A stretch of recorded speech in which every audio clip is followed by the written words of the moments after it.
Hello दोस्तों, स्वागत है एक बार फिर से आपका। आज हम लोग पढ़ने वाले हैं पंचायती राज। और जैसा कि आप लोग जानते हैं, आज हम लोग इन चीज़ों को रिवीजन करने वाले हैं। तो रिवीजन इन द सेंस कि पहले से आप लोग कुछ पढ़ रखे हैं, तो उसी चीज़ को हम लोग आज रिवाइज करने वाले हैं। तो इससे संबंधित समिति हम लोग देख लेंगे, जो अक्सर परीक्षा में पूछा जाता है, वह आज हम लोग देखने वाले हैं। तो जैसा कि आप सभी लोग जानते हैं कि पंचायती राज व्यवस्था की अगर बात हम लोग करते हैं, तो यह जो है चोल काल से ही चला आ रहा है। और चोल काल के बाद अंग्रेज़ों के समय में, और अंग्रेज़ों के समय के बाद हमारा भारतीय स्वतंत्रता जब मिली 15 अगस्त 1947 को, तो उसके बाद एक सामुदायिक विकास कार्यक्रम के माध्यम से 1952 में हम लोगों को इसकी नींव देखने को मिलती है। और इसी चीज़ को हम लोग अगर संवैधानिक तरीके से बात करें, तो अनुच्छेद 40 में आप लोगों ने देखा होगा कि अनुच्छेद 40 में जो है वो पंचायती राज से संबंधित प्रावधान किए गए हैं। अब इन चीज़ों से संबंधित कुछ समिति है, उसको देख लेते हैं। जैसे सर्वप्रथम अगर हम लोग बात करते हैं, तो सबको पता होगा कि बलवंत राय मेहता समिति जो है वो बलवंत राय मेहता समिति 1957 ईस्वी में आई थी। तो इसके बारे में सबको लगभग पता ही होगा। तो 1957 में आने वाली यह समिति जो त्रिस्तरीय पंचायती राज व्यवस्था पर आधारित थी, और इसमें त्रिस्तरीय व्यवस्था में ग्राम स्तर पर अगर बात करते हैं, तो ग्राम स्तर पर ग्राम पंचायत का, जिला पंचायत समिति की बात करें तो जो प्रखंड स्तर पर बनाई गई थी, और जिला की बात करेंगे तो जिला परिषद बनाया गया था। यानी कि गांव, प्रखंड और जिला, 3 जगहों पर इसमें बनाई गई थी समितियां। गांव में ग्राम पंचायत, प्रखंड में पंचायत समिति और जिला में जिला पंचायत। तो ये 3 तरह के प्रावधान इसमें किए गए थे बलवंत राय मेहता समिति में। और इसी समिति के बाद 2 अक्टूबर 1959 ईस्वी को राजस्थान से, लगभग सबको ये डेट याद होगा, 2 अक्टूबर 1959 को राजस्थान के नागौर जिले से इस चीज़ को पहली बार लागू किया गया था भारत में, और ट्रायल के रूप में, जो कि सफल भी रहा था, और आगे जा कर के यह सभी राज्यों में लागू हुआ था। और इसी के मद्देनज़र अगर हम लोग बात कर लेते हैं बिहार की, तो बिहार में भी, जो कि अक्सर पूछा जाता है, तो बिहार में 2 अक्टूबर 1963 को, ये डेट आप लोग खास करके याद रखिएगा। बिहार की जब भी बात करेगा, तो बिहार में 2 अक्टूबर 1963 को पंचायती राज व्यवस्था जो है वो लागू की जाती है। और इसी के बाद एक एक करके सभी समितियों को लागू किया गया था। इसकी अगर बात करते हैं दूसरी समिति की, तो बलवंत राय मेहता समिति आती है 1957। उसके बाद आने वाली है अशोक मेहता समिति, जो कि 1977 में आई है। सबसे पहले अगर हम लोग बात किए थे किसकी, बलवंत राय मेहता समिति की, तो बलवंत राय मेहता समिति 1957 की है। उसके बाद आता है अशोक मेहता समिति की, इसकी याद कर लेंगे, 1977 ईस्वी में आता है। और यह 2 स्तरीय की बात करता है, जैसे उसने 3 स्तरीय की बात की थी। तो इसमें 2 स्तरीय में वही ग्राम पंचायत और जिला परिषद की बात करता था। तो ये चीज़ आप लोग याद रखिएगा।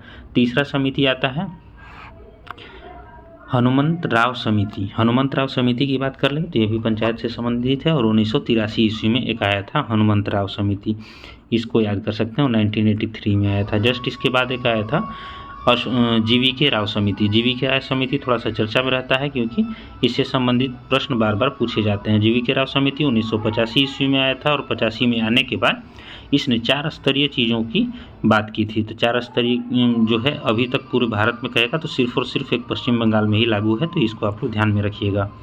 और उसके बाद एक एल.एम. सिंघवी समिति की बात करें, तो एल.एम. सिंघवी समिति बहुत ही इंपॉर्टेंट हो जाता है हम लोग के लिए। एल.एम. सिंघवी समिति जो है वो लाया गया था 1986 ईस्वी में, और इसी एल.एम. सिंघवी समिति के द्वारा पंचायती राज व्यवस्था को संवैधानिक मान्यता देने की सिफारिश की गई थी। तो पहली बार इसी के द्वारा की गई थी। इसके जस्ट बाद एक समिति आती है जिसका नाम गॉडगिल समिति है। तो गॉडगिल समिति आप लोग पढ़े होंगे, 1987 ईस्वी में आता है। तो ये भी बहुत ही इंपॉर्टेंट समिति है, इसको भी ध्यान में रखिएगा, गॉडगिल समिति का। और इसके बाद एक आती है थुंगन समिति 1988 में।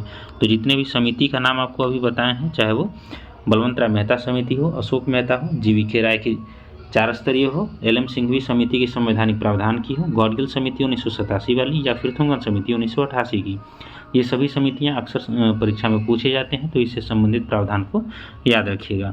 इसके जस्ट कुछ दिनों के बाद संविधान में इसको प्रावधान करने की बात तो हो ही रही थी। 64वां संविधान संशोधन होता भी है इसके लिए, लेकिन सफल नहीं हो पाता है। इस चीज़ को भी याद रखिएगा, वो राज्यसभा में जाकर के लागू नहीं हो पाता है, असफल हो जाता है। इसके बाद लाया जाता है वही 73वां संविधान संशोधन, सबको पता होगा इसके बारे में, जो कि 1992 में लाया गया था। तो सर्वप्रथम अगर बात करते हैं, तो लोकसभा में इसको 22 दिसंबर 1992 को पेश किया गया था। उसी तरह से राज्यसभा में बात करेगा तो एक दिन बाद यह 23 दिसंबर को पेश हुआ था और पारित भी हो गया था। उसके बाद संसद से पारित होकर के 17 राज्यों के विधानमंडल से पारित होते हुए 17 स्टेट जो थे उनसे पारित होते हुए 20 अप्रैल 1993 को राष्ट्रपति का इस पर हस्ताक्षर होता है, जो कि उस समय शंकर दयाल शर्मा थे, ये भी याद रखिएगा। और उसके बाद 24 अप्रैल 1993 को यह जा कर के लागू हो जाता है। इसी वजह से आप लोगों ने देखा होगा कि 24 अप्रैल को हम लोग क्या करते हैं, पंचायती राज दिवस के रूप में मनाते हैं, तो ये चीज़ आप लोगों को याद होगा। ठीक इसी प्रकार अगर हम लोग बात करें तो 74वां संविधान संशोधन भी इसी तरह सेम डेट में लागू हुआ था। लोकसभा में 22 दिसंबर को, राज्यसभा में 23 दिसंबर को, और संविधान से संसद से पारित होने के बाद 17 राज्यों के विधानमंडल से होते हुए लास्टली यह 1 जून 1993 को लागू हुआ था। तो इसको याद रखिएगा। ये जो थे 73वां और 74वां संविधान संशोधन की बात थी। अगर इसके प्रावधान की बात कर लें कि इसमें प्रावधान किए क्या गए थे, तो 73वां संविधान संशोधन और एक तरफ था 74वां संविधान संशोधन। तो 73वां संविधान संशोधन था, इसके तहत भाग 9 जोड़ा गया था। भाग 9 में आपको आर्टिकल देखने को मिल जाएगा 243 से लेके 243 ओ तक।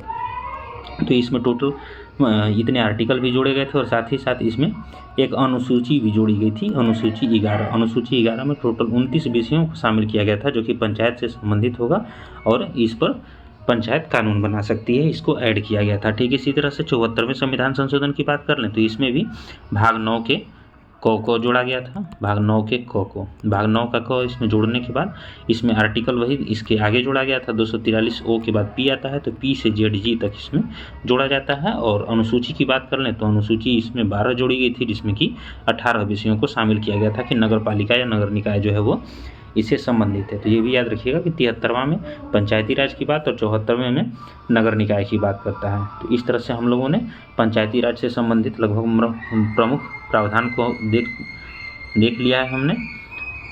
एक बार आपको रिकॉल करा देते हैं समिति खास करके जल्दी से। बलवंत राय मेहता समिति 1957 त्रिस्तरीय थी। अशोक मेहता समिति 1977 जो कि 2 स्तरीय थी और इसको रद्द कर दिया गया था। जीवीके राव समिति 1985 जो कि 4 स्तरीय थी और पश्चिम बंगाल में लागू है।